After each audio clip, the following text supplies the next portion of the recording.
సాధారణంగా ఎవరైనా ఏదైనా తప్పు చేసినా, నేరం చేసినా పోలీసులు వారిని అరెస్ట్ చేస్తారు. తరువాత కోర్టులో హాజరుపరుస్తారు.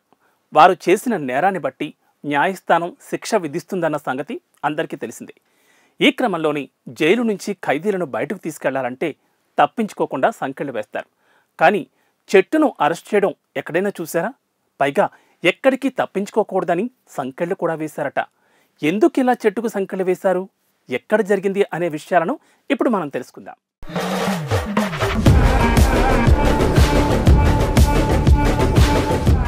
దాయాది దేశం పాకిస్తాన్లో ఓ చిట్టును అరెస్ట్ చేశారు. అది సుమారు 125 ఏళ్ల క్రితం.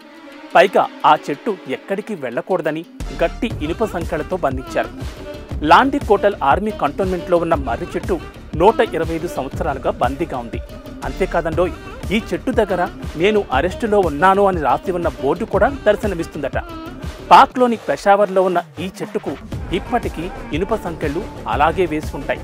సుమారు 1899 సంవత్సరంలో జేమ్స్ క్విడ్ అనే బ్రిటిష్ అధికారి ఈ చెట్టును అరెస్టు చేశారని సమాచారం. ఆయన మద్యం మత్తులో ఉన్న సమయంలో చెట్టు వెనుక తిరుగుతున్నట్లు అనిపించడంతో ఇలా శిక్ష విధించారని అక్కడి ప్రజలు చెబుతూ ఉంటారు.